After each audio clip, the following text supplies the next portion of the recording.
Hello friends. इब्ने सफ़ी की जासूसी दुनिया सीरीज़ का नावल दिलेर मुजरिम। मुझे जाना ही पड़ेगा मामी, डॉक्टर शौकत ने कमरे में दाखिल होते हुए ओवरकोट की दूसरी आस्तीन में हाथ डालते हुए कहा। ईश्वर तुम्हारी रक्षा करे, और इसके सिवाय मैं कह ही क्या सकती हूँ, बूढ़ी सविता देवी बोली। लेकिन सिर में अच्छी तरह मफलर लपेट लो, सर्दी बहुत है। मामी, डॉक्टर शौकत बचकाने अंदाज में बोला, आप तो मुझे बच्चा ही बनाए दे रही है। मफलर सिर पर लपेट लूं, हा हा हा। अच्छा बड़े मियाँ, जो तुम्हारा जी चाहे करो, सविता देवी मुंह बनाकर बोली। मगर मैं कहती हूँ, यह कैसा काम हो गया, न दिन चैन न रात चैन। आज ऑपरेशन, कल ऑपरेशन। मैं अपनी मामी को किस तरह समझाऊं कि डॉक्टर खुद आराम करने के लिए नहीं होता, बल्कि दूसरों को आराम पहुंचाने के लिए होता है। मैं तो आज खास तौर से तुम्हारे लिए मैक्रोनी तैयार कराई थी। क्या रात का खाना भी शहर में खाओगे? सविता देवी बोली। क्या करूं, मजबूरी है। इस वक्त 7 बजे है, 9 बजे रात को ऑपरेशन होगा। केस जरा नाजुक है, अभी जाकर तैयारी करनी होगी। अच्छा, खुदा हाफिज। डॉक्टर शौकत अपनी छोटी सी खूबसूरत कार में बैठकर शहर की तरफ रवाना हो गया। वह सिविल अस्पताल में असिस्टेंट सर्जन की हैसियत से काम कर रहा था। दिमाग के ऑपरेशन का माहिर होने की वजह से उसकी शोहरत दूर दूर तक थी। हालांकि अभी उसकी उम्र कुछ ऐसी न थी। वह 24-25 बरस का एक खूबसूरत नौजवान था। अपनी आदतों के चलते सोसाइटी में इज्जत की नज़रों से देखा जाता था। कुर्बानी का जज्बा उसकी फितरत में था।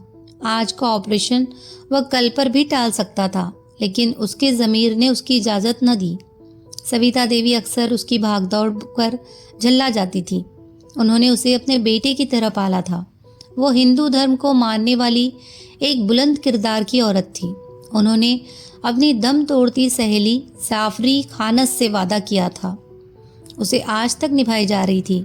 सविता देवी ने अपनी सहेली की वसीयत के अनुसार उसके बेटे को डॉक्टरी की उच्च शिक्षा दिलाकर इस काबिल बना दिया था कि वह आज सारे देश में अच्छी खासी शोहरत रखता था।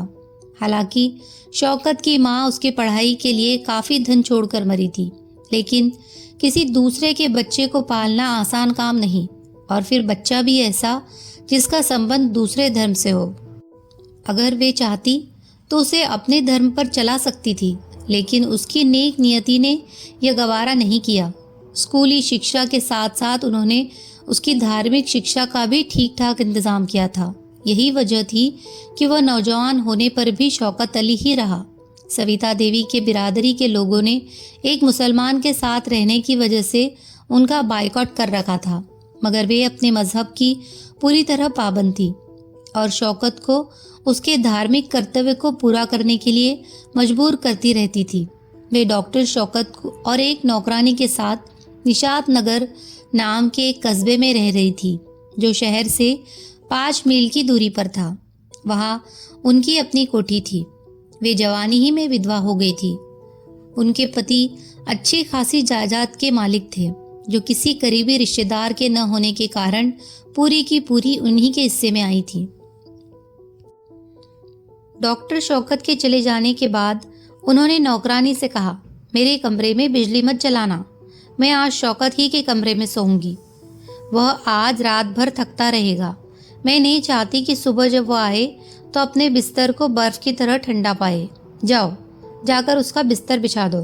नौजवान नौकरानी उन्हें हैरत से देख रही थी। आज पहली बार उसने उन्हें इस किस्म की बात करते सुना था। वह कुछ कहना चाहती थी कि फिर उसे एक ममता भरे दिल की भावना समझकर खामोश हो रही। क्या सोच रही हो? सविता देवी बोली। तो क्या आज रात हम अकेले रहेंगे? नौकरानी अपनी आवाज़ धीमी करके बोली। वह आदमी आज फिर आया था। कौन आदमी? मैं नहीं जानती कि वह कौन है, लेकिन मैंने कल रात को भी उसको बाग में छुप छुप कर चलते देखा था। कल तो मैं समझी थी कि शायद वह कोई रास्ता भूला हुआ राहगीर होगा, मगर आज वह 6 बजे के करीब फिर से दिखाई दिया। अच्छा, सविता देवी सोचकर बोली। वह शायद हमारी मुर्गियों की ताक में है। मैं सुबह ही थाने के दीवान से कहूँगी। सविता देवी ने कहकर उसको इत्मीनान दिला दिया, लेकिन खुद उलझन में पड़ गई। आखिर संदिग्ध आदमी उनकी कोठी क्यों मंडराता रहता है? उन्हें धार्मिक ठेकेदारों की धमकियां अच्छी तरह याद थे, लेकिन इतने समय के बाद उनकी तरफ से भी किसी खतरनाक कदम की आशंका नहीं थी। इस प्रकार की न जाने कितनी गुत्थियां उनके जहन में रेंगती थी। आखिरकार थक हार कर दिल के सुकून के लिए उन्हें अपने पहले विचार की तरफ लौटना पड़ा, यानी वह शख्स कोई मामूली चोर था जिसे उनकी मुर्गियां पसंद आ गई थी। जैसे ही थाने के घंटे ने 10 बजाए, वे सोने के लिए डॉक्टर शौकत के कमरे में चली गई। उन्होंने रात का खाना भी नहीं खाया। नौकरानी उनकी आदतें बखूबी जानती थी, इसीलिए उसने ज़्यादा इसरार भी नहीं किया। थोड़ी देर के बाद वह भी सोने के कमरे में चली गई। वह लेटने ही वाली थी कि उसने बाहर के फाटक को धमाके के साथ बंद होते हुए सुना। उसे लगा कि डॉक्टर शौकत जल्दी वापस आ गए हैं। वह बरामदे में निकल आई। बाग में सविता देवी की गुस्साई आवाज़ सुनाई दी। वे किसी आदमी से ऊंची आवाज़ और तेज़ लहजे में बात कर रही थी। वह हैरत से सुनने लगी। वह अभी बाहर जाने का इरादा ही कर रही थी कि सविता देवी बड़बड़ाती हुई आती दिखाई दी। तुम? वे बोली। अरे लड़की, तू क्यों अपनी जान के पीछे पड़ी है?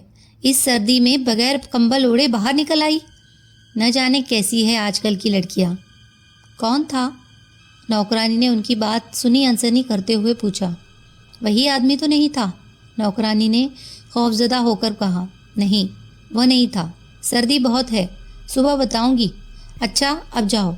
नौकरानी हैरान होकर चली गई। सविता देवी थोड़ी देर तक उस आदमी के बारे में सोचती रही। वह उन्हें संदिग्ध लग रहा था, लेकिन कुछ ही देर बाद वे खराटे भरने लगी। दूसरे दिन सुबह 8 बजे जब डॉक्टर शौकत वापस आया तो उसने नौकरानी को परेशान पाया। पूछने पर मालूम हुआ कि सविता देवी अपनी आदत के खिलाफ अभी तक सो रही है। हालांकि उनकी रोज़ाना की आदत थी कि सुबह तकरीबन 5 ही बजे उठकर पूजा पाठ के इंतज़ाम में जुट जाया करती थी। शौकत को भी इस बात से चिंता हो गई, लेकिन फिर उसने सोचा कि शायद रात में ज़्यादा देर तक जागी होंगी।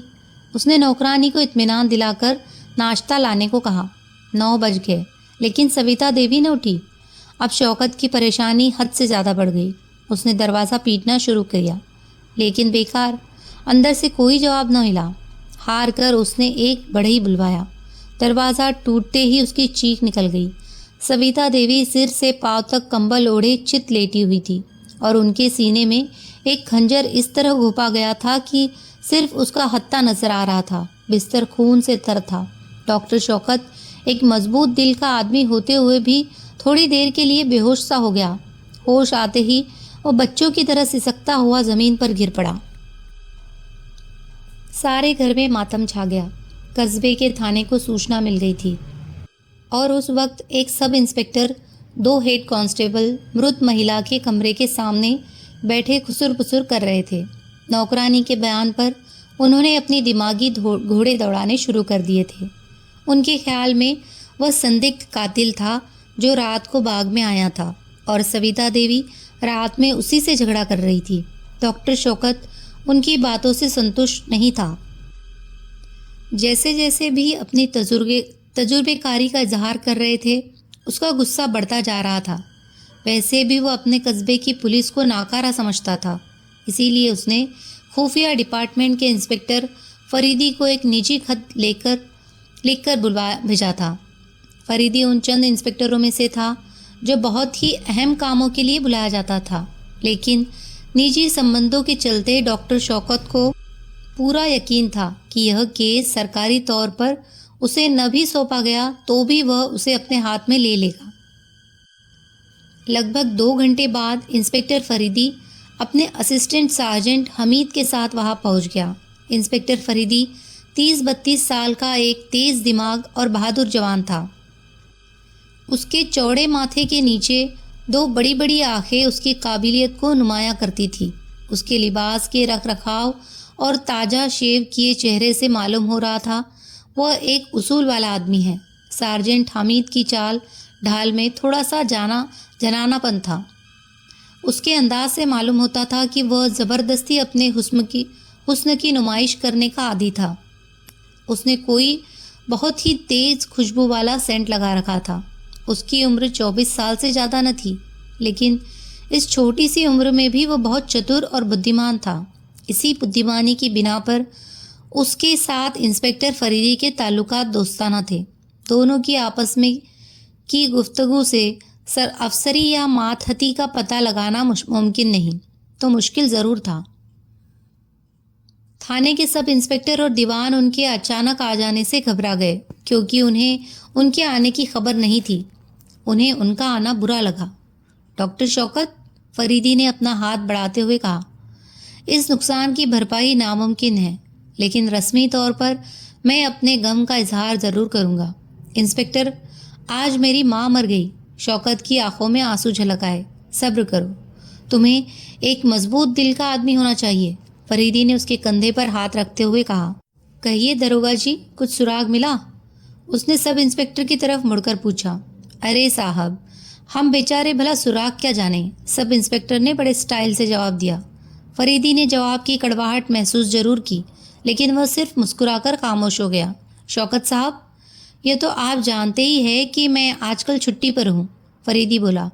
और फिर दूसरी बात यह कि आम तौर पर कत्ल के केस उस वक्त हमारे पास आते हैं जब सिविल पुलिस छानबीन में नाकाम रहती है। थाने के सब इंस्पेक्टर की आंखें खुशी से चमक उठी।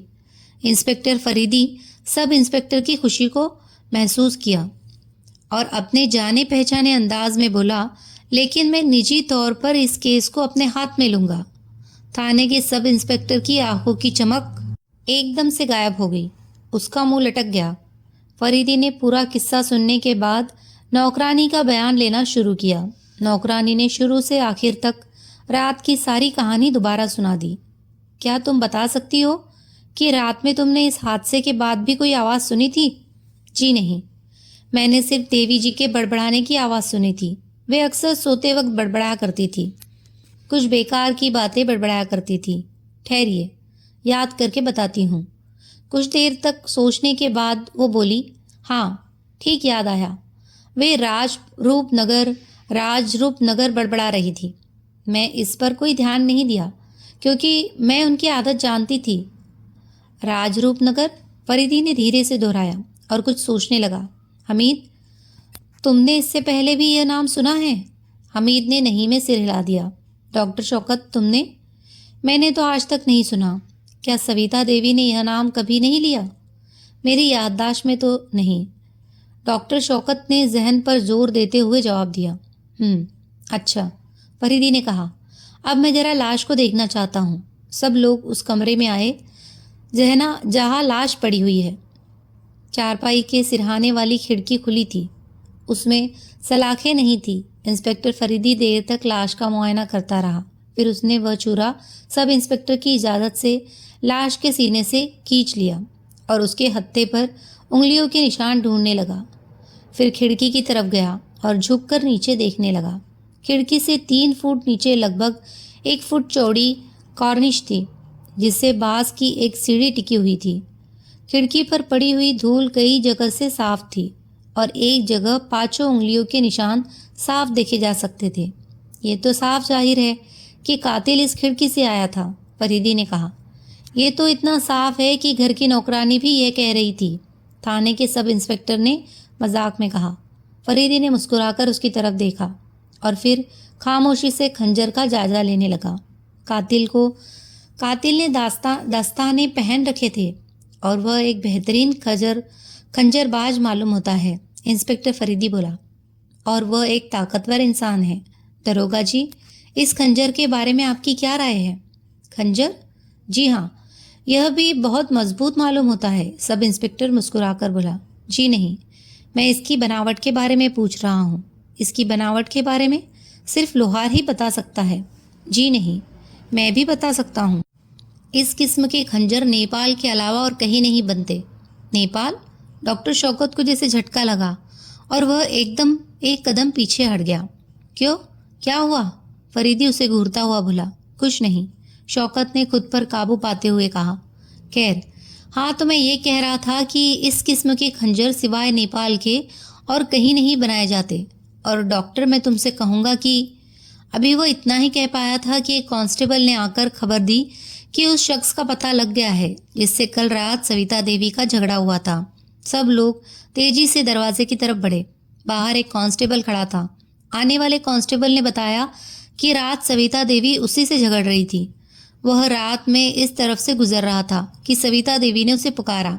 उसे जल्दी थी क्योंकि वह गश्त पर जा रहा था, लेकिन वह फिर भी चला आया। सविता देवी ने उसे बताया कि कोई आदमी उनकी मुर्गियों की ताक में है और हमसे इधर का ख्याल रखने को कहा। उसने जवाब दिया कि पुलिस मुर्गियां ताकने के लिए नहीं है और फिर वह दूसरी चौकी का कांस्टेबल है। उसी बात पर झगड़ा होने लगा। थाने का दरोगा उसे अलग ले जाकर पूछताछ करने लगा और फरीदी ने बुलंद आवाज में कहना शुरू किया, हाँ तो डॉक्टर, मैं तुमसे ये कह रहा था कि यह खंजर दरअसल तुम्हारे सीने में होना चाहिए था। सविता देवी धोखे में कत्ल हो गई और जब कातिल को अपनी गलती का पता चलेगा तो वह फिर तुम्हारे पीछे पड़ जाएगा। अब फिर उसी कमरे में चलकर मैं इसका खुलासा करूंगा। इस बात पर सबके सब बौखला गए। शौकत की घबराहट में जल्दी जल्दी पलके झपका रहा था। दरोगा जी की आंखें हैरत से फटी हुई थी और सार्जेंट हमीद उन्हें मजाकिया तौर पर घूर रहा था। सब लोग फिर लाश वाले कमरे में वापस आए। इंस्पेक्टर फरीदी खिड़की के कॉर्निश पर उतर गया और लाइन से सारे कमरों की खिड़कियां को देखकर लौट आया। अब मामला बिल्कुल ही साफ हो गया कि सविता देवी डॉक्टर ही के धोखे में कत्ल हुई थी। अगर कातिल सविता देवी को कत्ल करना चाहता तो उसे ये कैसे मालूम हो सकता था कि सविता देवी शौकत ही के कमरे में सोई हुई थी।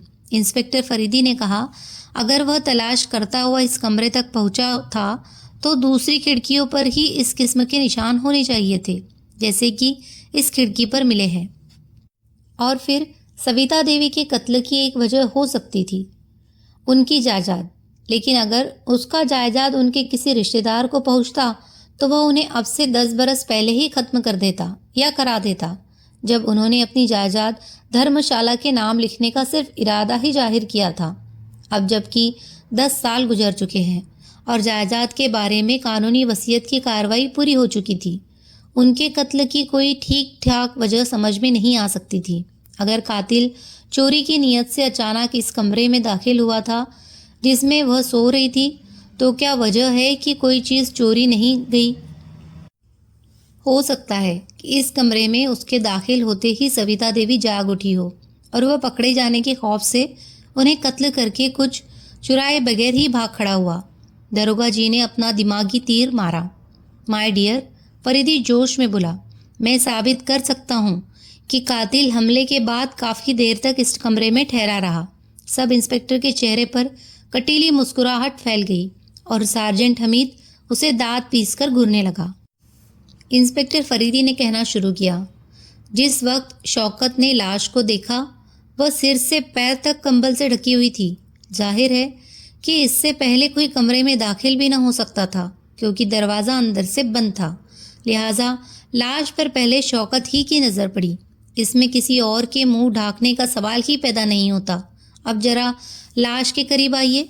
दरोगा जी, मैं आपसे कह रहा हूँ, ये देखिए, लाश का निचला होठ दांतों से दबकर रह गया है। इसमें साफ जाहिर होता है कि कातिल ने एक हाथ से सविता देवी का मुंह दबाया था और दूसरे हाथ से वार किया था। फिर फौरन ही मुंह दबाए हुए इनके पैरों पर बैठ गया था ताकि वह हिल न सके, और वह इस हालत में उस वक्त तक रहा जब तक उन्होंने दम न तोड़ दिया। होठ का दांतों में दबा होना जाहिर कर रहा है कि यह तकलीफ के कारण सिर्फ इतना कर सकी कि उन्होंने दांतों में होठ लिया, लेकिन कातिल के हाथ के दबाव की वजह से होठ फिर अपनी असली हालत पर न आ सका और इसी हालत में लाश ठंडी हो गई। कातिल को अपने मकसद में कामयाबी पर इतना यकीन था कि उसने कंबल उलटकर अपने शिकार का चेहरा तक देखने की जहमत गवारा नहीं की। हो सकता है उसने बाद में मुंह खोलकर देखा भी हो। इंस्पेक्टर फरीदी रुका, लेकिन फिर कुछ सोचकर बोला, मगर नहीं, अगर ऐसा करता तो फिर दोबारा ढक देने की कोई ऐसी खास वजह समझ में नहीं आती। शायद ये खुदकुशी का केस हो। सब इंस्पेक्टर ने फिर अपनी काबिलियत दिखाई। जनाबे आला, सार्जेंट हमीद बोला, इतनी उम्र हो गई लेकिन कंबल ओढ़कर आराम से खंजर गोप लेने वाला एक भी ना मिला कि मैं उसकी कद्र कर सकता। सब इंस्पेक्टर ने झेप कर सिर झुका लिया। इंस्पेक्टर फरीदी इन सब बातों को सुनी अनसुनी करके डॉक्टर शौकत से बोला, डॉक्टर, तुम्हारी जान खतरे में है। यह प्लान तुम्हारे ही कत्ल के लिए बनाया गया था। सोच कर बताओ, क्या तुम्हारा कोई ऐसा दुश्मन है जो तुम्हारी जान तक ही लेने में कसर नहीं छोड़ेगा? मेरी याददाश्त में तो कोई ऐसा आदमी नहीं। आज तक मेरे संबंध किसी से खराब नहीं रहे। लेकिन ठहरिए, आपको याद होगा कि मैं नेपाली खंजर की बात पर अचानक चौंक पड़ा था। तकरीबन 15 दिन पहले की बात है। एक रात मैं एक बहुत ही खतरनाक किस्म का ऑपरेशन करने जा रहा था कि एक अच्छी हैसियत का नेपाली मेरे पास आया और मुझसे बोला कि मैं उसी वक्त एक मरीज़ को देख लूं जिसकी हालत नाजुक थी। मैंने मजबूरी जाहिर की तो वह रोने और गिड़गिड़ाने लगा, लेकिन मैं मजबूर था क्योंकि पहले ही से एक खतरनाक केस मेरे पास था। खतरा था कि उसी रात उसका ऑपरेशन न किया तो मरीज़ की मौत हो जाएगी। आखिर जब नेपाली उदास हो गया तो मुझे बुरा भला कहते हुए वापस चला गया। दूसरे दिन सुबह जब मैं अस्पताल जा रहा था तो चर्च रोड के चौराहे पर पेट्रोल लेने के लिए रुका। वहाँ मुझे वही नेपाली नजर आया। मुझे देखकर उसने नफरत से बुरा सा मुंह बनाया और अपनी ज़बान में कुछ बड़बड़ाता हुआ मेरी तरफ बढ़ा और मुक्का तान कर कहने लगा, शाला, हमारा आदमी मर गया, अब हम तुम्हारी खबर लेगा। मैंने हंसकर मोटर स्टार्ट की और आगे बढ़ गया। अच्छा, फरीदी बोला, उसकी शक्ल सूरत के बारे में कुछ बता सकते हो? ये ज़रा मुश्किल है क्योंकि मुझे तो सारे नेपाली एक ही जैसी शक्ल सूरत के लगते हैं, डॉक्टर शौकत ने जवाब दिया। खैर, अपनी हिफाजत का ख़ास ख्याल रखना। अच्छा दरोगा जी, मेरा काम खत्म। डॉक्टर शौकत, मैंने तुमसे वादा किया था कि इस केस को मैं अपने हाथ में लूँगा, लेकिन मुझे अफसोस है कि मैं ऐसा नहीं कर सकता। मेरा ख्याल है कि दरोगा जी इस काम को बखूबी अंजाम देंगे। अच्छा, अब मैं जाना चाहूँगा। हाँ डॉक्टर, ज़रा कार तक चलो, मैं तुम्हारी हिफाजत के लिए तुम्हें कुछ हिदायतें देना चाहता हूँ। अच्छा दरोगा जी, आदाब अर्ज़। कार के करीब पहुंचकर फरीदी ने जेब से एक छोटी सी पिस्तौल निकाली और डॉक्टर शौकत को थमा दी। ये लो, वो बोला, हिफाजत के लिए तुम्हें यह देता हूँ और कल तक इसका लाइसेंस से तुम तक पहुँच जाएगा। जी नहीं, शुक्रिया, इसकी ज़रूरत नहीं है, डॉक्टर शौकत ने मुंह फुलाकर जवाब दिया। बेवकूफ़ आदमी, बिगड़ गए क्या? क्या सच में तुम समझते हो कि मैं इस केस की खोज भी नहीं करूँगा? हाँ, उन गधों के सामने मैंने यह केस अपने हाथ में लेने से इनकार कर दिया। ये कमबख्त सिर्फ बड़े अफसरों तक शिकायत पहुंचाने के काबिल होते हैं। डॉक्टर शौकत के चेहरे पर रौनक आ गई और उसने पिस्तौल लेकर जेब में डाल ली। देखो, जब भी कोई ज़रूरत हो मुझे बुलवा लेना। हो सकता है कि मैं 10 बजे रात तक फिर आऊँ, लेकिन तुम होशियार रहना। अच्छा, खुदा हाफिज़। डॉक्टर ने कार स्टार्ट कर दी। सूरज धीरे धीरे डूब रहा था। क्यों भाई, कहो कैसा केस है? फरीदी ने सिगार सुलगाकर सार्जेंट हमीद की तरफ झुकते हुए कहा। मेरे ख्याल में ऐसा दिलचस्प केस बहुत दिनों के बाद हाथ आया है। आप तो दिन रात केसों ही के ख्वाब देखा करते हो, कुछ हसीन दुनिया की तरह भी नज़र दौड़ाइए। हमीद बेजारी से बोला, इसका मतलब है कि तुम इसमें दिलचस्पी न लोगे? बस मुझे तो माफ़ ही रखिए। मैंने सैर सपाटे के लिए 1 महीने की छुट्टी ली है। मुझे अपनी छुट्टी बर्बाद नहीं करनी। बेकारी में तुम्हारा दिमाग न घबराएगा? बेकारी कैसी? हमीद जल्दी से बोला, क्या आपको मालूम नहीं कि मैंने अभी हाल ही में एक इश्क किया है? एक? फरीदी ने हंसकर कहा। अगर इस तफ्तीश के दौरान कई इश्क और हो जाए तो क्या बुरा है? शायद आपका इशारा डॉक्टर शौकत की नौजवान नौकरानी की तरफ है। हमीद मुंह बनाकर बोला, माफ़ कीजिएगा, मेरा कैरेक्टर इतना भी गिरा हुआ नहीं है। बड़े गधे हो तुम, मुझे उसका ख्याल भी न था। फरीदी ने सिगार मुंह से निकाल कर कहा। खैर हटाओ, कोई और बात करे। हाँ भाई, सुना है कि 2-3 दिन हुए रेलवे ग्राउंड पर सर्कस आया हुआ है। बहुत तारीफ सुनी है। चलो आज सर्कस देखे। सिर्फ 4:30 बजे है, खेल 7 बजे शुरू होगा। इतनी देर में हम लोग खाना भी खा लेंगे। अरे यह क्या बदपरहेजी करने जा रहे हैं? अरे लाहौल वला, आप और यह बेकार के शौक। यकीन नहीं आता कि आपने जासूसी से तौबा कर ली है। हमीद ने अजीब सा मुंह बनाकर कहा। तुमने ये कैसे समझ लिया कि वहाँ मैं बेमतलब जा रहा हूँ? तुम देखोगे कि जासूसी कैसे की जाती है, फरीदी ने जवाब दिया। माफ़ कीजिएगा, इस वक्त तो आप किसी 40 रुपए वाले जासूसी नॉवेल के जासूस की तरह बोल रहे हैं, हमीद बोला। तुमने तो सर्कस का विज्ञापन देखा होगा। भला बताओ, उसमें किस खेल की ज़्यादा तारीफ की गई थी? एक नेपाली का मौत के खंजर का खेल, हमीद ने जवाब दिया। फिर उछलकर कहने लगा, क्या मतलब? फरीदी ने इसके सवाल को टालते हुए कहा, अच्छा, इस खेल में है क्या? तुम तो एक बार भी आए हो।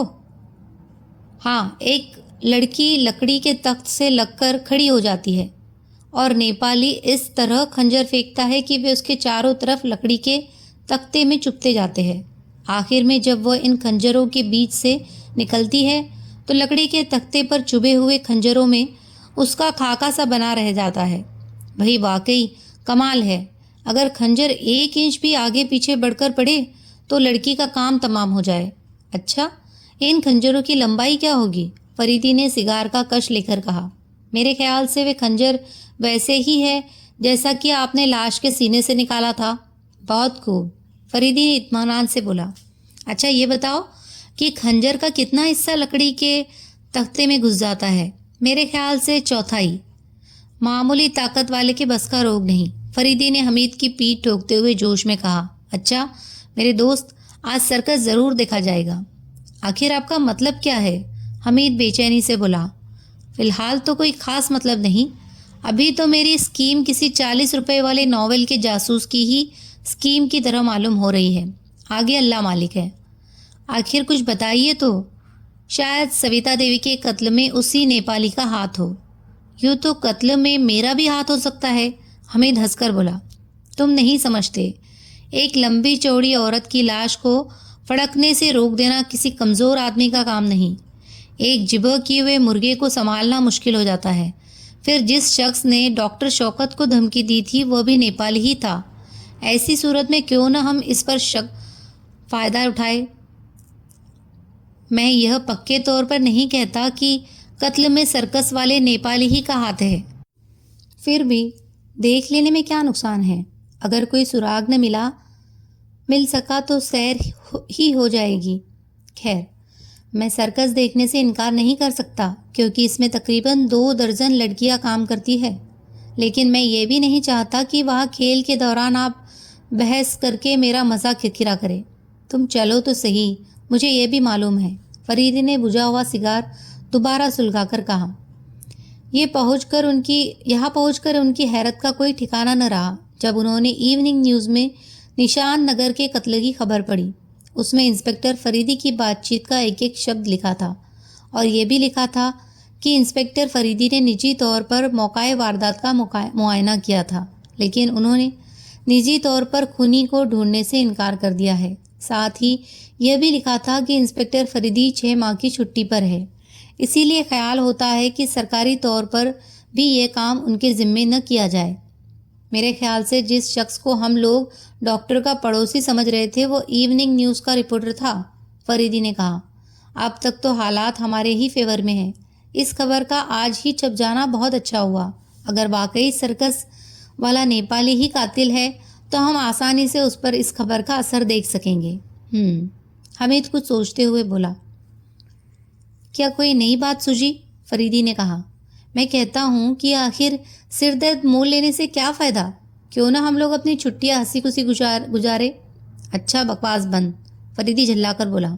अगर तुम मेरा साथ नहीं देना चाहते तो न दो, मैं तुम्हें मजबूर नहीं करूँगा। आप तो खफा हो गए। मेरा मतलब ये था कि अगर आप भी इस छुट्टी में एक आधा इश्क कर लेते तो अच्छा था। हमीद ने मुंह बनाकर कुछ इस अंदाज में कहा कि फरीदी मुस्कुराए बगैर न रह सका। अच्छा तो खाना इस वक्त मेरे साथ खाना, फरीदी ने उसके कंधे पर हाथ रखते हुए कहा। सिर आंखों पर, हमीद ने संजीदगी से कहा। भला मैं अपने अफसर का हुक्म किस तरह टाल सकता हूँ? वे दोनों सर्कस शुरू होने से 15 मिनट पहले ही रेलवे ग्राउंड पर पहुँच गए और बॉक्स के 2 टिकट लेकर रिंग के सबसे करीब वाले सोफे पर जा बैठे। 2-4 खेलों बाद असली खेल शुरू हुआ। एक नाटे कद का मजबूत नेपाली एक खूबसूरत लड़की के साथ रिंग में दाखिल हुआ। गजब की लौंडिया है, हमीद ने धीरे से कहा। श्श। फरीदी नेपाली को गौर से देख रहा था। भाइयों और बहनों, लीडर की आवाज़ गूंजी। दुनिया का सबसे खौफनाक खेल शुरू होने वाला है। ये लड़की उस लकड़ी के तख्ते से लगकर खड़ी हो जाएगी और यह नेपाली अपने पंजे से लकड़ी के चारों तरफ उसका खाका बनाएगा। नेपाली की जरा सी गलती या लड़की की हल्की सी हरकत उसे मौत की गोद में पहुंचा सकती है। लेकिन देखिए कि यह लड़की मौत का मुकाबला किस हिम्मत से करती है और उस नेपाली का हाथ कितना सदा हुआ है। आइए देखते हैं। खट, एक सनसनाता हुआ खंजर लड़की के सिर के बालों को छूता हुआ लकड़ी के तख्ते में 3 इंच धंस गया। लड़की सिर से पैर तक कांप गई। रिंग मास्टर ने नेपाली की तरफ हैरत से देखा और उसके माथे पर कुछ लकीरें दिखने लगी। देखने वालों पर सन्नाटा छा गया। खट, दूसरा खंजर लड़की के कंधे के करीब फ्रॉक के पफ की छेदता हुआ तख्ते में धंस गया। लड़की का चेहरा दूध की तरह सफ़ेद नजर आने लगा। रिंग लीडर परेशान होकर रिंग का चक्कर काटने लगा। नेपाली खड़ा दिसंबर की सर्दी में अपने चेहरे से पसीना पोंछ रहा था। क्या उस दिन भी यह खंजर जिस्म के इतने करीब लगे थे? फरीदी ने झुककर हमीद से पूछा। हरगिज़ नहीं, हरगिज़ नहीं, हमीद ने बेताबी से कहा। इनकी दूरी 3 या 4 इंच थी। खट, अब की बार लड़की के मुंह से चीख निकल गई। उसके बाजू से खून निकल रहा था। फरीदी ने नेपाली को शराबियों की तरह लड़खड़ाते बेरिंग के बाहर जाते देखा। फौरन ही 5-6 जोकरों ने रिंग में आकर उछलकूद मचा दी। भाइयों और बहनों, रिंग मास्टर की आवाज़ दोबारा गूंजी। मुझे इस वाकये पर हैरत है। नेपाली 15-20 बरस से हमारे सर्कस में काम कर रहा है, लेकिन कभी ऐसा नहीं हुआ। ज़रूर वह कुछ बीमार है जिसका पता हमें न था। बहरहाल अभी बहुत से दिलचस्प खेल बाकी है। आओ चले, फरीदी ने हमीद का हाथ पकड़कर उठते हुए कहा। कई तंबुओं के बीच से गुजरते हुए वे थोड़ी देर बाद मैनेजर के दफ्तर के सामने पहुंच गए। फरीदी ने चपरासी से अपना विजिटिंग कार्ड अंदर भिजवा दिया। मैनेजर उठकर हाथ मिलाते हुए गर्मजोशी से बोला, जी कहिए, कैसे तकलीफ फरमाई? मैं खंजर वाले नेपाली के बारे में कुछ पूछना चाहता हूँ। क्या कहूँ इंस्पेक्टर साहब, मुझे खुद हैरत है। आज तक ऐसा वाकया नहीं हुआ। मुझे सख्त शर्मिंदगी है। क्या कानूनन मुझे इसके लिए जवाब देना पड़ेगा? कुछ समझ ही में नहीं आता। आज कई दिन से इसकी हालत बहुत ख़राब है। वो बेहद शराब पीने लगा है। हर वक्त नशे में डिंगे मारता रहता है। अभी कल ही अपने एक साथी से कह रहा था कि मैं अब इतना दौलतमंद हो गया हूँ कि मुझे नौकरी की भी परवाह नहीं। उसने उसे नोटों की कई गड्डियाँ भी दिखाई थी। उसकी हालत कब से है? मेरा ख्याल है कि राजरूपनगर में जब पड़ाव था तभी से हमें इसकी हरकतों में बदलाव नज़र आने लगा था। राजरूपनगर? हमीद ने चौंक कर कहा, लेकिन फरीदी ने उसके पैर पर अपना पैर रख दिया। क्या राजरूपनगर में भी आपकी कंपनी ने खेल दिखाए थे? जी नहीं। वहाँ कहाँ? वो तो एक कस्बा है। हम लोग वहाँ ठहरकर अपने दूसरे काफिले का इंतज़ार कर रहे थे। राजरूपनगर? वही तो नहीं जो जनाब वजाहत मिर्ज़ा की जागीर है? जी हाँ, वही। क्या यह नेपाली पढ़ा लिखा है? जी हाँ, मैट्रिक पास है। मैं उससे भी कुछ सवाल करना चाहता हूँ। ज़रूर, मेरे साथ चलिए, लेकिन ज़रा हमारा भी ख्याल रखिएगा। मैं नहीं चाहता कि कंपनी का नाम बदनाम हो। आप परेशान न हो। वे तीनों तंबुओं की कतारों से गुजरते हुए एक तंबू के सामने रुक गए। अंदर चलिए, मैनेजर बोला। नहीं, सिर्फ आप जाइए। आप उससे हमारे बारे में कहिएगा। अगर मिलना पसंद करेगा तो हम लोग मिलेंगे, वरना नहीं, फरीदी ने कहा। मैनेजर पहले तो कुछ देर तक हैरत से उन्हें देखता रहा, फिर अंदर चला गया। फरीदी ने अपनी आंखें खेमे की जाली से लगा ली। नेपाली अभी तक खेल ही के कपड़े पहने हुआ था। वो बहुत परेशान नजर आ रहा था। मैनेजर के दाखिल होते ही वो उछलकर खड़ा हो गया, लेकिन फिर उसके चेहरे पर फैली चिंता की लकीरें धीरे धीरे मिटने लगी। आप है? मैं समझा। जी कुछ नहीं, मुझे सख्त शर्मिंदगी है। पर रुक रुक कर बोला, तो क्या तुम किसी और का इंतज़ार कर रहे थे? मैनेजर ने कहा। जी, वह हकलाने लगा। नहीं, बिल्कुल नहीं। बाहर फरीदी ने गहरी सांस ली और उसकी आंखों में अजीब किस्म की वहशियाना चमक पैदा हो गई। मैं माफ़ी चाहता हूँ, मुझे अफसोस है। नेपाली खुद को संभाल कर बोला। मैं इस वक्त उस मामले पर बात करने नहीं आया हूँ, मैनेजर बोला। बात दरअसल गया की है कि एक साहब तुमसे मिलना चाहते हैं। नेपाली बुरी तरह कांपने लगा। मुझसे मिलना चाहते हैं? वो बदहवास होकर बैठते हुए हकलाया। मगर मैं नहीं मिलना चाहता। वे मुझसे क्यों मिलना चाहते हैं? मैं यही बताने के लिए मिलना चाहता हूँ कि मैं क्यों मिलना चाहता हूँ, फरीदी ने तंबू में प्रवेश करते हुए कहा। उसके पीछे हमीद भी था। मैं खुफिया पुलिस का इंस्पेक्टर, फरीदी ने जल्दी से कहा। खुफिया पुलिस? वह इस तरह बोला जैसे कोई ख्वाब में बड़बड़ाता है। लेकिन क्यों? आखिर आप मुझसे क्यों मिलना चाहते हैं?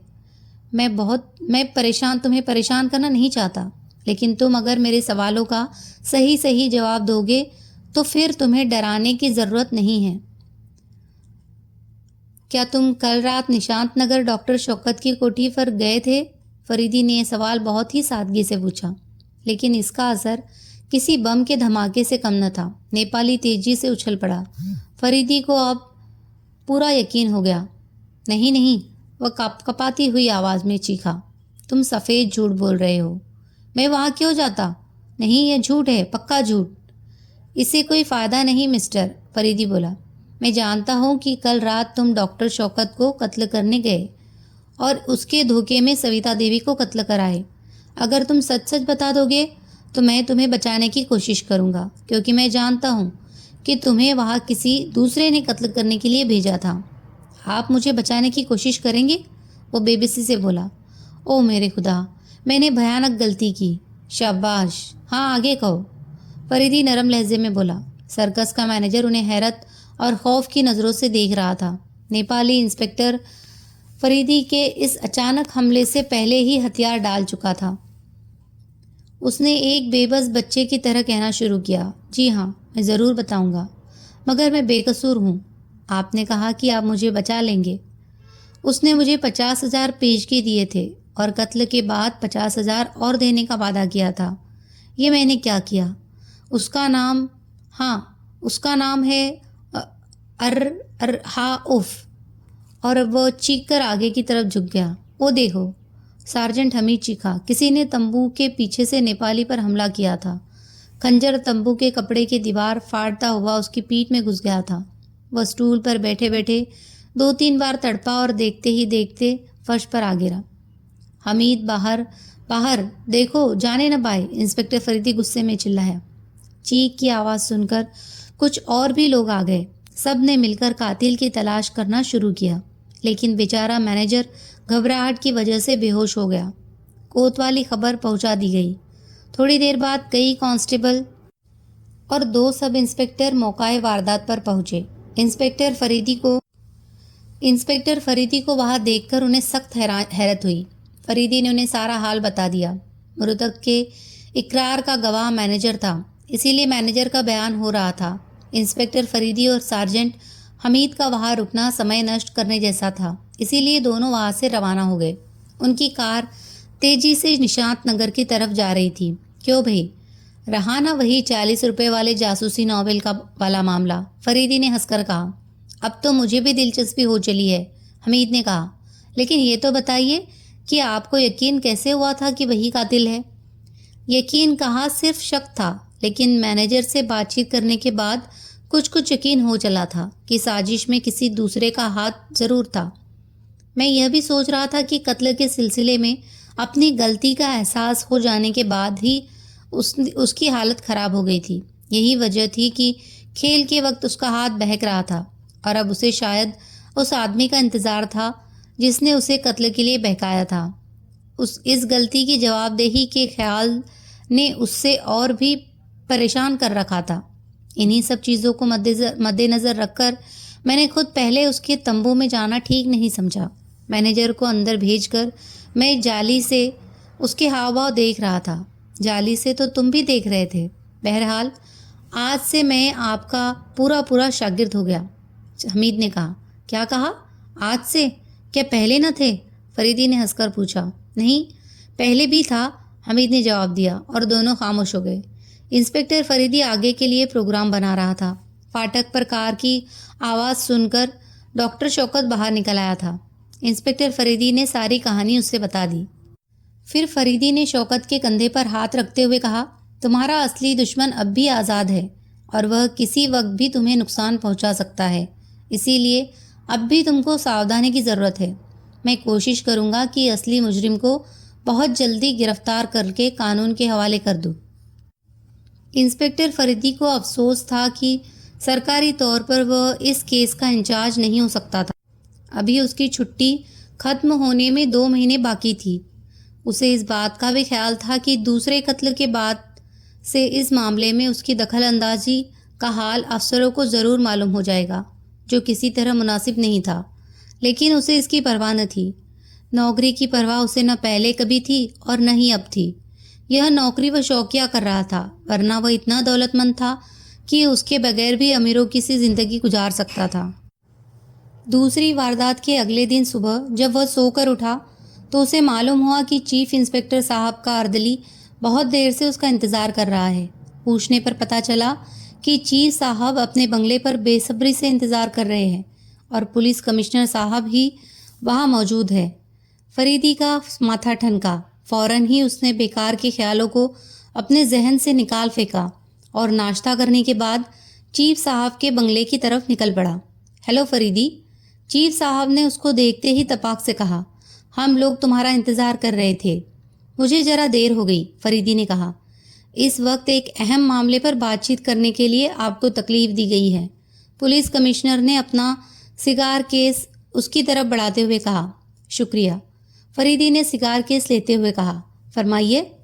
मिस्टर फरीदी, 24 घंटे के अंदर से इस इलाके में 2 वारदातें हुई है। उनसे आप बखूबी वाकिफ़ है। पुलिस कमिश्नर साहब ने अपनी बात को जारी रखते हुए कहा। और आप ये भी जानते हैं कि ट्रांसफ़र होकर यहाँ आए हुए मुझे सिर्फ 10 दिन हुए हैं। ऐसी सूरत में मेरी बहुत बदनामी होगी। सिविल पुलिस तो बिल्कुल नाकारा है और मामला बहुत पेचीदा है। क्या ऐसा हो सकता है कि आप अपनी बाकी की छुट्टियां फ़िलहाल कैंसिल करा दें? और इसका जिम्मा मैं लेता हूँ कि कातिल का पता लग जाने के बाद मैं आपको 2 के बजाय 4 महीने की छुट्टी दिला दूंगा। यह मेरी दोस्ताना राय है।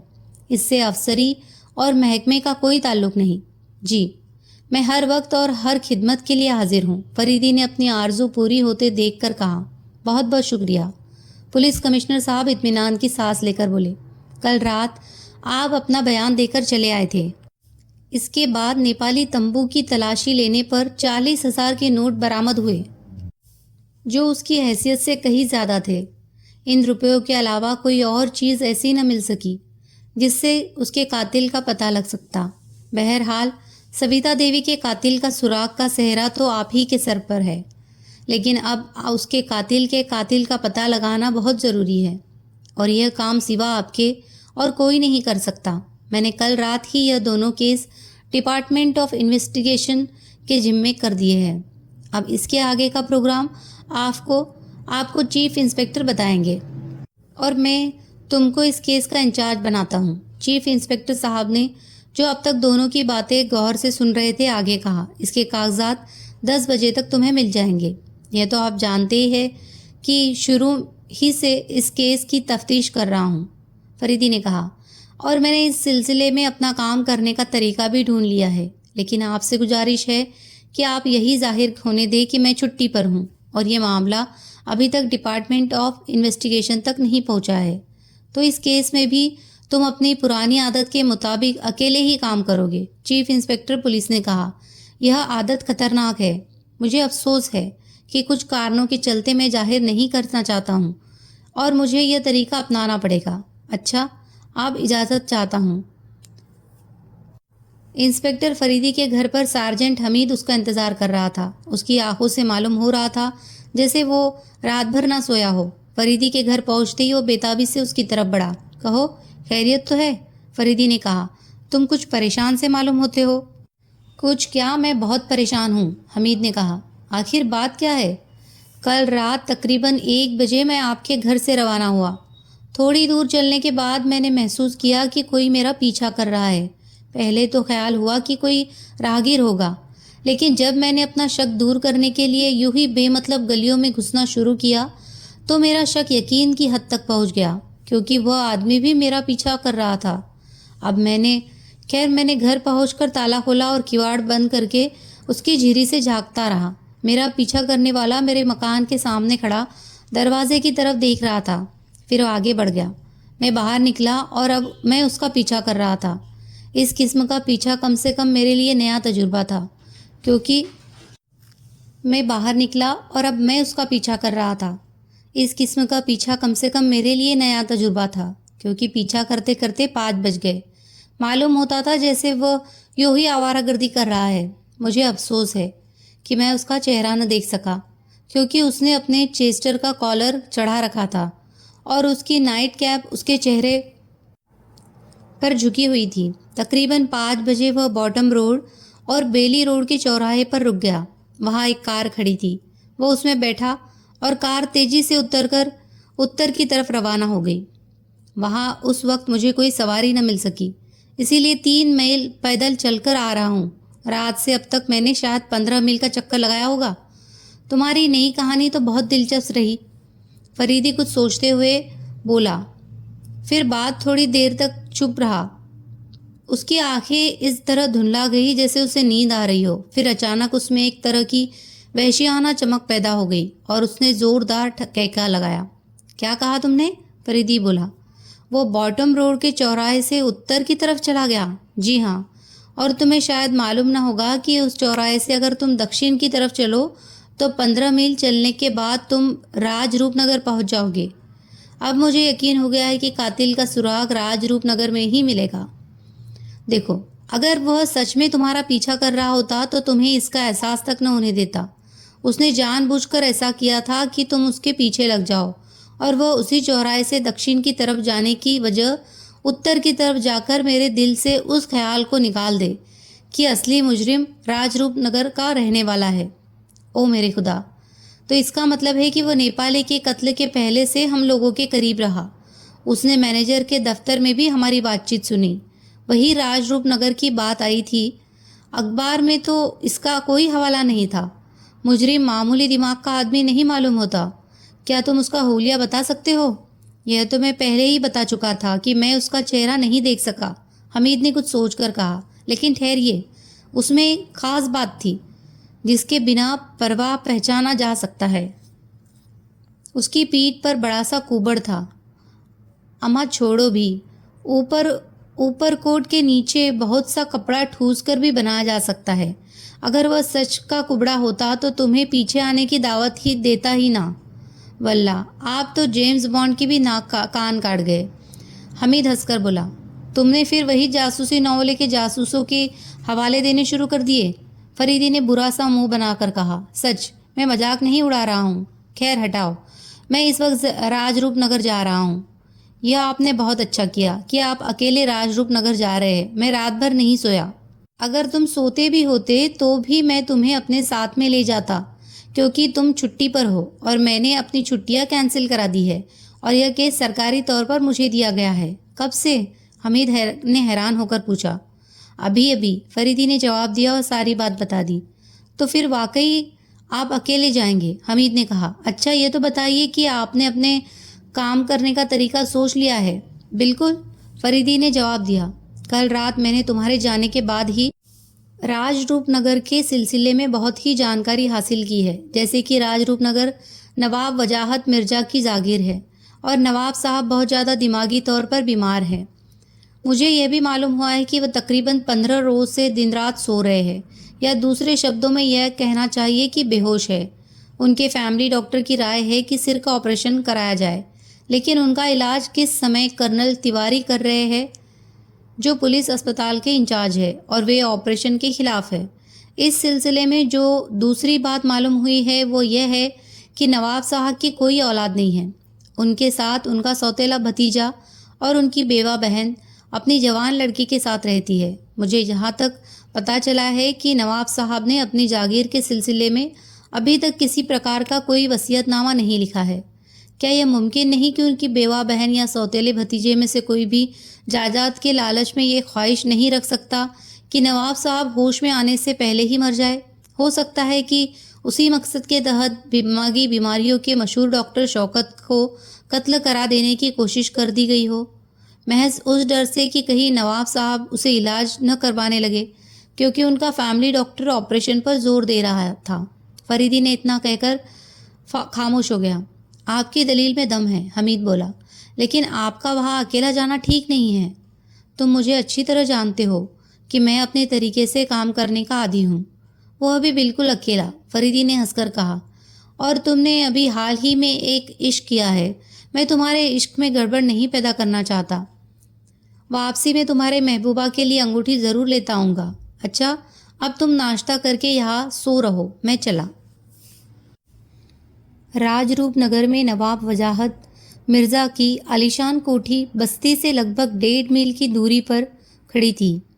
नवाब साहब बहुत शौकीन आदमी थे, इसीलिए उन्होंने इस कस्बे को नन्हा मुन्ना सा खूबसूरत शहर बना दिया था। बस सिर्फ इलेक्ट्रिक लाइट की कसर रह गई थी, लेकिन उन्होंने अपनी कोठी में एक ताकतवर डायनेमो लगाकर इस कमी को पूरा कर दिया था। अलबत्ता कस्बे वाली बिजली की रोशनी से मरहूम थे। कोठी के चारों तरफ 4 फरलांग के इलाके में खुशनुमा बाग लगे हुए थे। नवाब साहब की कोठी से 1.5 फरलांग की दूरी पर एक पुरानी इमारत थी, जिसमें एक छोटा सा मीनार था।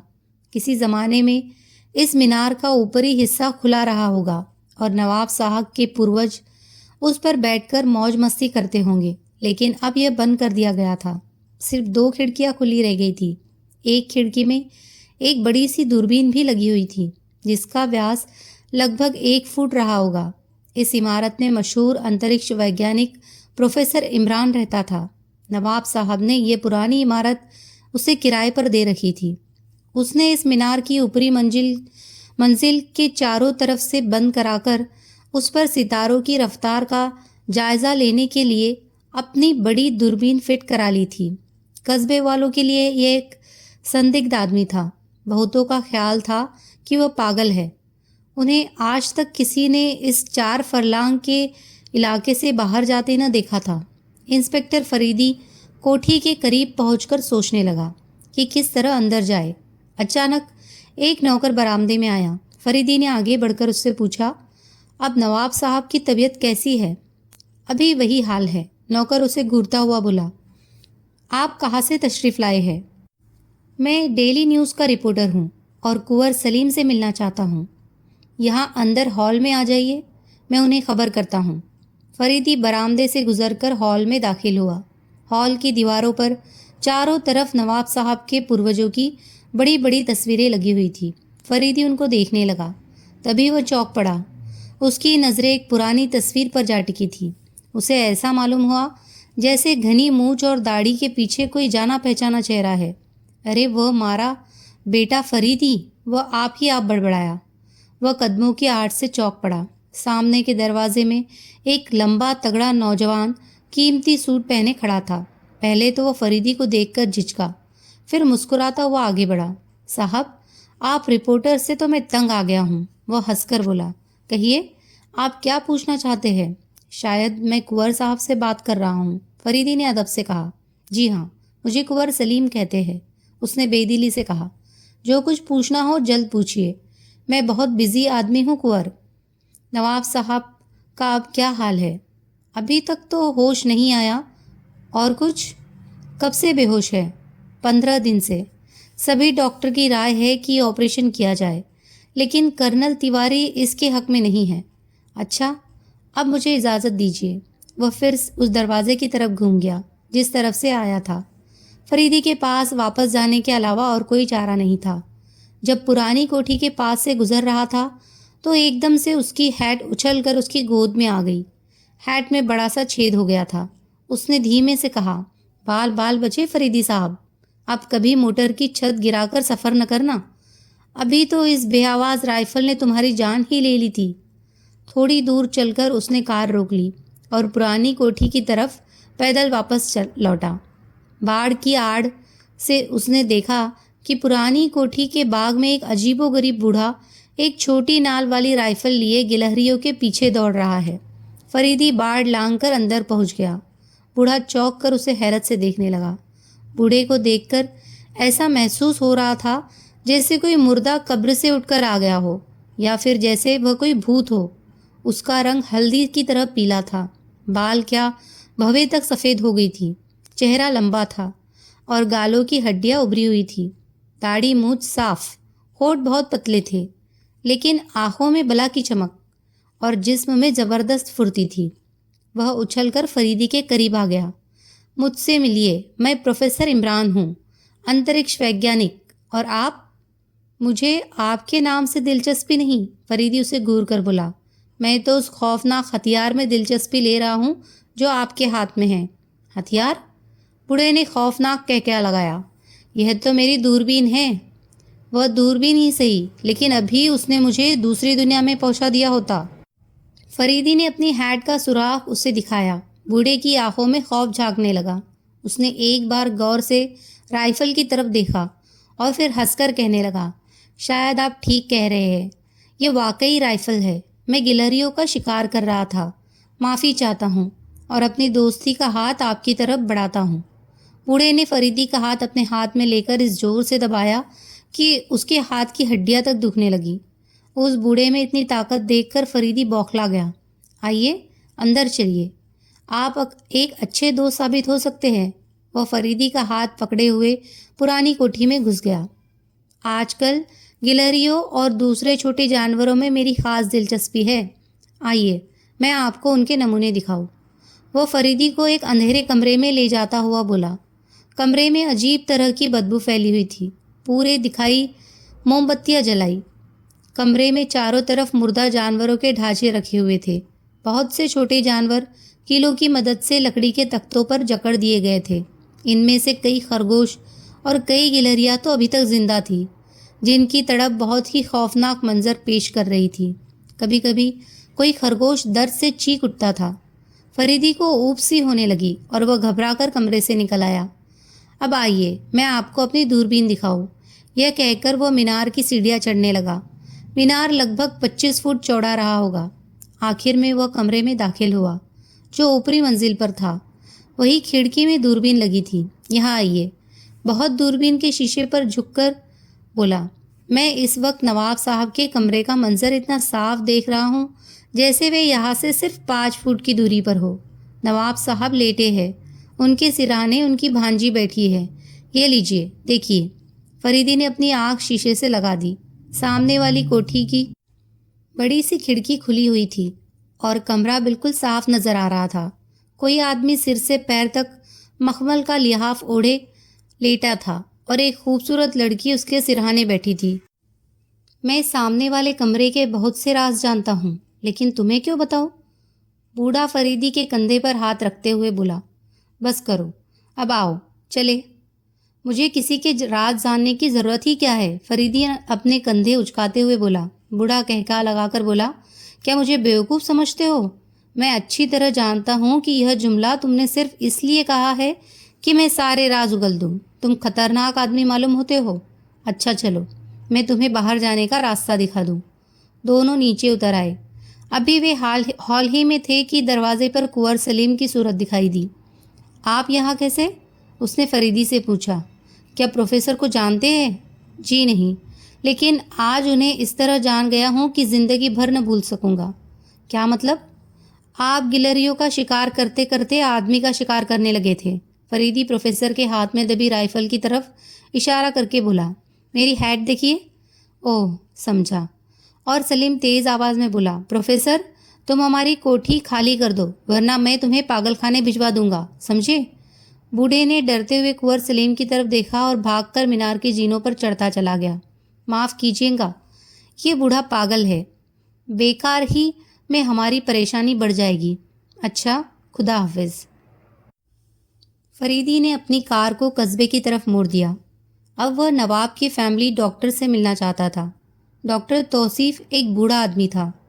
इससे पहले वो सिविल सर्जन था। पेंशन लेने के बाद उसने अपने पुराने मकान में रहना शुरू कर दिया था, जो राजरूप नगर में स्थित था। उसकी गिनती कस्बे के इज्जतदार और दौलतमंद लोगों में होती थी। फरीदी को उसका घर मालूम करने में कोई परेशानी न हुई। डॉक्टर तौसीफ इंस्पेक्टर फरीदी को शायद पहचानता था, इसीलिए वह उसके अचानक आ जाने से कुछ घबरा सा गया। मुझे फरीदी कहते हैं, फरीदी ने अपना विजिटिंग कार्ड देते हुए कहा। मैं आपको जानता हूँ, डॉक्टर तौसीफ ने हाथ मिलाते हुए कहा। कहिए, कैसे आना हुआ? डॉक्टर साहब, मैं एक ज़रूरी काम के सिलसिले में आपसे राय लेना चाहता हूँ। ठीक है, अंदर चलिए। आप ही नवाब साहब के फैमिली डॉक्टर हैं? फरीदी ने सिगार लाइटर से सुलगाते हुए कहा। जी हाँ। जी बोलिए, डॉक्टर ने चौंकते हुए कहा। क्या कर्नल तिवारी आपके कहने पर नवाब साहब का इलाज कर रहे हैं? वह अचानक पूछ बैठा। डॉक्टर तौसीफ चौंक कर उससे घूरने लगा। लेकिन आप यह सब क्यों पूछ रहे हैं? डॉक्टर साहब, मुझे दिमागी बीमारियों के इलाज की थोड़ी सी मालूमात है और मैं अच्छी तरह जानता हूँ कि इस तरह की बीमारी का सिर्फ एक ही इलाज है और वह है ऑपरेशन। आखिरी कर्नल तिवारी देर क्यों कर रहे हैं? यह चीज़ मुझे सोचने पर मजबूर कर रही है। मैं कर्नल तिवारी एक नौजवान डॉक्टर से इलाज करवाने की बजाय जो इस बीमारी को चुटकियों में ठीक कर सकता है, एक बूढ़े डॉक्टर से इलाज करवा रहे हैं। मेरा ख्याल है कि आप एक निजी मामले में दखलंदाजी कर रहे हैं, डॉक्टर तौसीफ ने नाराज़ होते हुए कहा। आप समझे नहीं, फरीदी ने कहा। मैं नवाब साहब की जान लेने की एक गहरी साजिश का पता लगा रहा हूँ। इस सिलसिले में आपसे मदद लेना चाहता हूँ। जी? डॉक्टर साहब तौसीफ ने चौंक कर कहा और फिर उदास हो गया।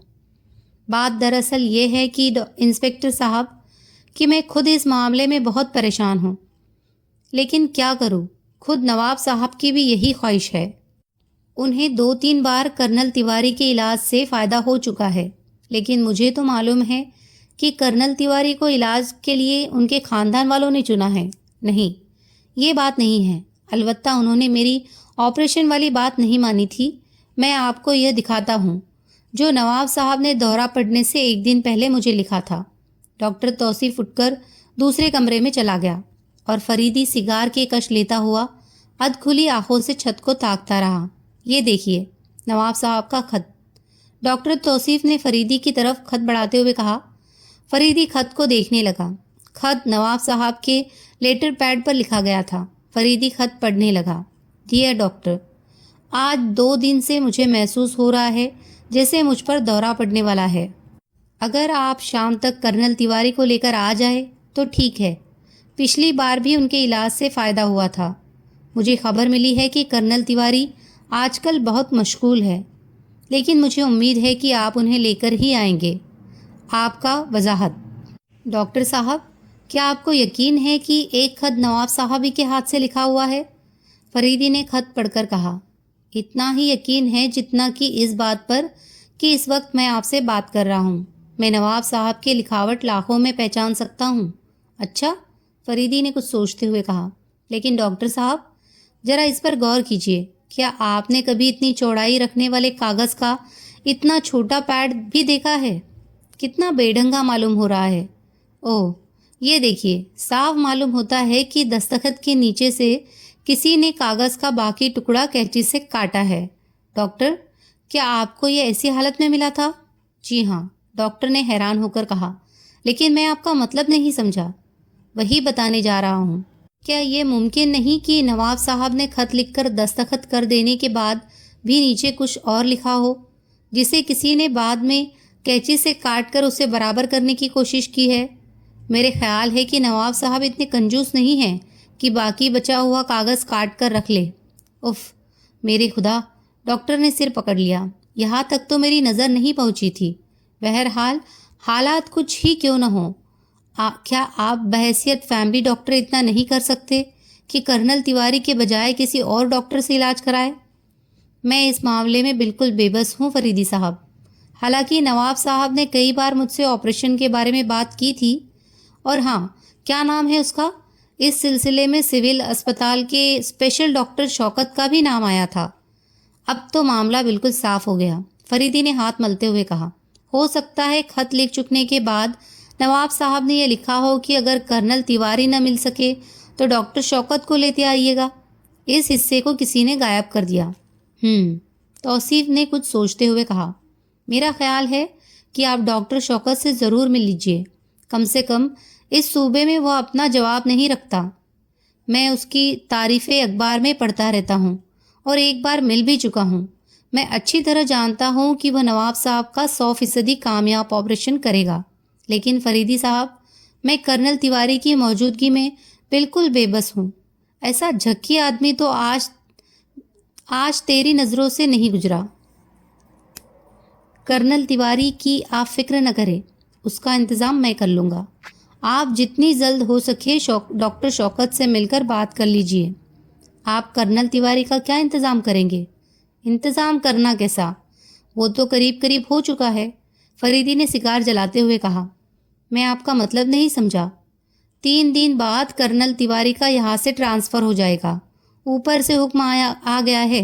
मुझे सूत्रों से खबर मिली है, लेकिन खुद कर्नल तिवारी को अभी तक इसका पता नहीं। उन्हें इतनी जल्दी जाना होगा कि शायद वे धोबी के यहाँ से अपने कपड़े भी न मंगा सके। लेकिन ये राज की बात है, इसे अपने तक ही रखिएगा। अरे, यह भी कोई कहने की बात है, डॉक्टर तौसीफ ने कहा। अच्छा, तो अब मैं चलूँ? आप कर्नल तिवारी के ट्रांसफ़र की खबर सुनते ही डॉक्टर शौकत को यहाँ ले आइएगा। मेरा ख्याल है कि फिर उस वक्त किसी को एतराज़ भी नहीं होगा। हाँ, देखिए, इसका ख्याल रहे कि मेरी मुलाकात का हाल किसी को पता न चले, खासकर नवाब साहब के ख़ानदान के किसी आदमी को, और उस सनकी बूढ़े प्रोफेसर कोई खबर ना होने पाए।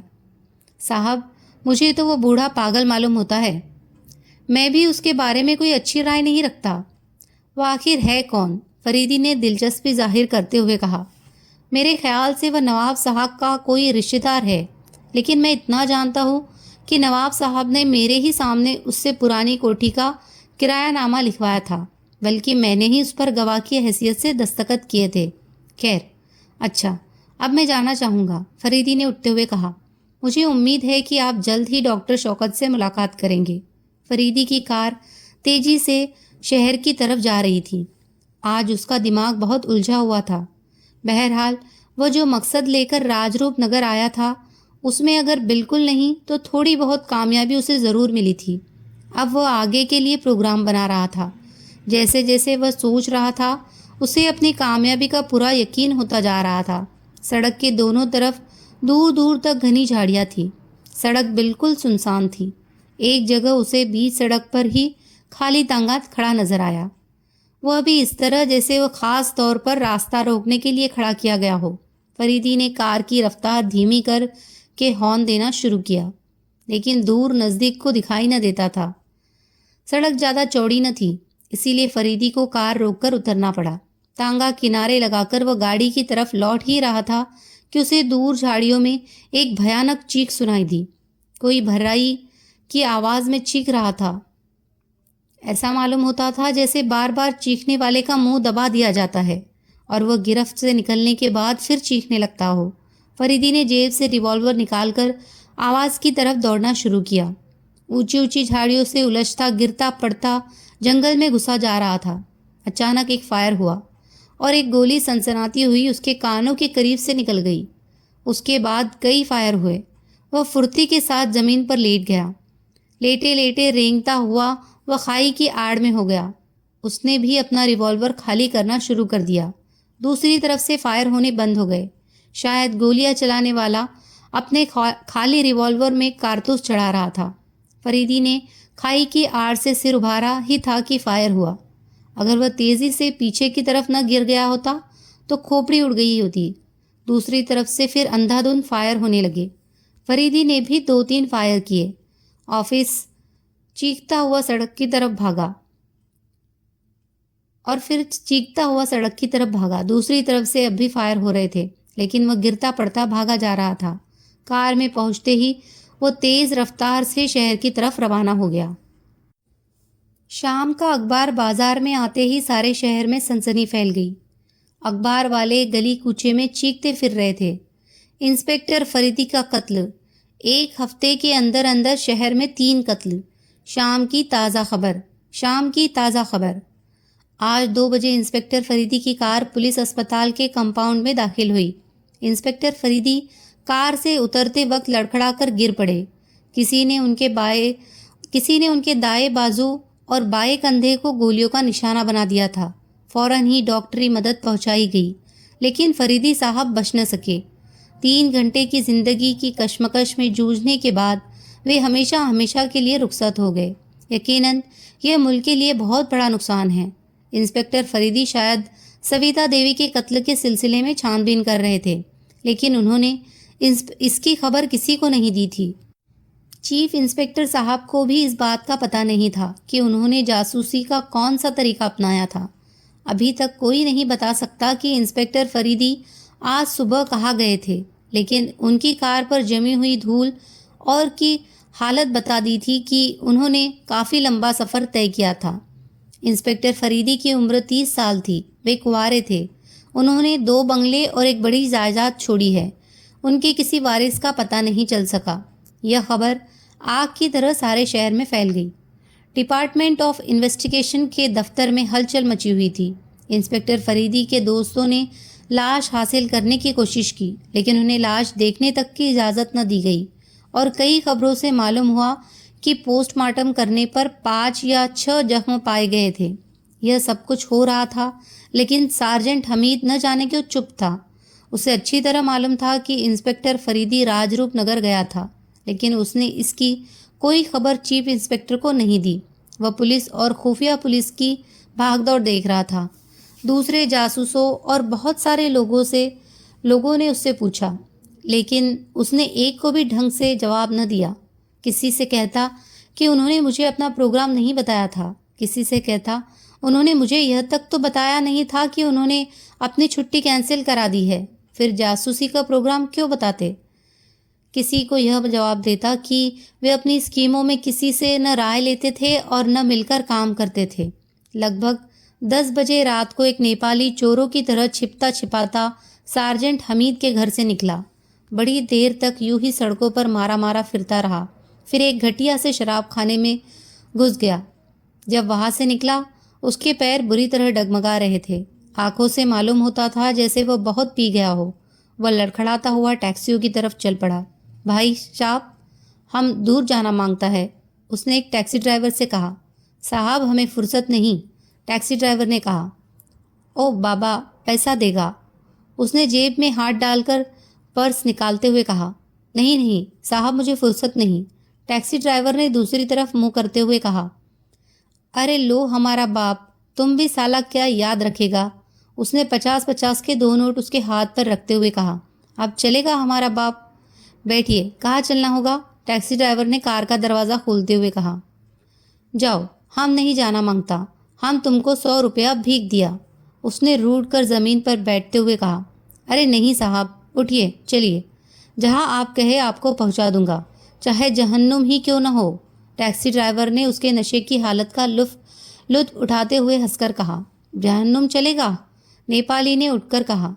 तुम बड़ा अच्छा है, तुम हमारा बाप है, तुम हमारा भाई है, तुम हमारा माँ है, तुम हमारा बीवी है, तुम हमारा बीवी का साला है, तुम हमारा बीवी का साला है, तुम हमारा क्या है? साहब, हम तुम्हारे सब कुछ है, बोलो कहाँ चलेगा? टैक्सी ड्राइवर ने उसका हाथ अपनी गर्दन से हटाकर हंसते हुए कहा। जिधर हम बतलाना मांगता, शाला तुम नहीं जानता कि हम बड़ा लोग हैं, हम तुमको और बख्शिश देगा। मदहोश नेपाली ने पिछली सीट पर बैठते हुए कहा। सीधा चलो। दूसरे मोड़ पर पहुंचकर टैक्सी राजरूप नगर की तरफ जा रही थी।